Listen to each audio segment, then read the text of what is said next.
RBI guidelines related to advances.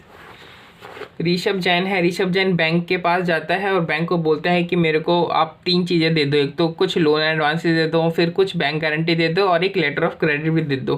क्योंकि मेरा export import का बिजनेस है। तो बैंक कहता है कि सबसे पहले तो आप अपने डॉक्यूमेंट्स दो अपने बिजनेस के और कुछ कोलेटरल सिक्योरिटी हमारे पास जमा करवाओ। तो ऋषभ जैन बैंक के पास डॉक्यूमेंट्स और सिक्योरिटी जमा करवाता है और बैंक चेक करता है कि क्या हमें सारे डॉक्यूमेंट्स रिसीव हो गए हैं, क्या जो सिक्योरिटी है वो प्रॉपर्ली रजिस्टर्ड है कि नहीं है ऋषभ जैन के नाम पे।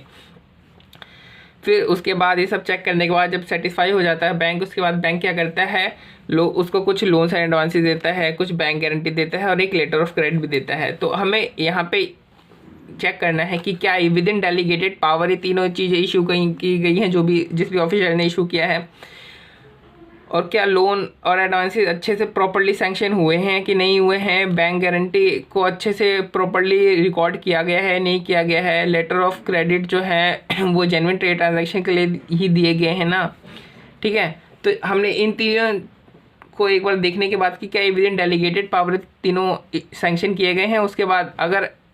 पता चलता है कि नहीं ये तीनों डेलीगेटेड पावर के विद इन सैंक्शन नहीं किए गए हैं, तो यानी मतलब हमें इंस्टेंसेस मिलते हैं एक्सीडिंग डेलीगेटेड पावर्स के, तो हम किसको रिपोर्ट करते हैं, प्रॉम्प्टली कंट्रोलिंग या फिर हेड ऑफिस की रिपोर्ट करते हैं,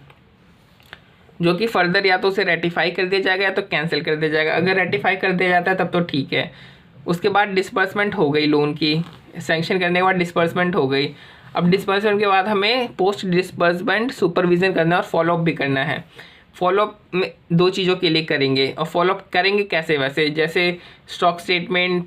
को रिसीव करके हम फॉलोअप करेंगे, और फॉलोअप 2 चीज़ों के लिए करेंगे। किन 2 चीज़ों के लिए, सबसे पहले तो हम ये देखेंगे जो स्टॉक स्टेटमेंट वगैरह जो हमें चीज़ें मिल रही हैं फाइनेंशियल स्टेटमेंट, कि क्या कोई लोन या एडवांसेस जो हमने प्रोवाइड करवाए हैं उनका कोई मिस यूटिलाइजेशन तो नहीं हो रहा है, किसी तरीके का डाइवर्जन ऑफ फंड तो हमें नहीं दिख रहा है। अगर ऐसा कुछ भी नहीं है, फिर भी आपको क्रेडिट नहीं मिल रहा है, आपके अकाउंट में क्रेडिट नहीं आ रहा है, तो आपको चेक करना है कि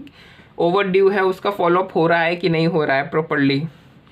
और अगर नहीं, बिल्कुल आपने देख लिया कि 90 दिन हो गए हैं, कोई क्रेडिट नहीं आ रहा है अकाउंट में, तो आपने लोन्स एंड एडवांसेस दे रखी हैं उसकी आपने क्लासिफिकेशन करनी है कि क्या वो अभी भी स्टैंडर्ड है या सब स्टैंडर्ड हो गया है, या फिर डाउटफुल एसेट हो गया है या लॉस एसेट्स हो गया है। उस तरीके से जो भी आरबीआई की गाइडलाइंस होगी उस हिसाब से आप क्लासिफिकेशन करोगे इसकी।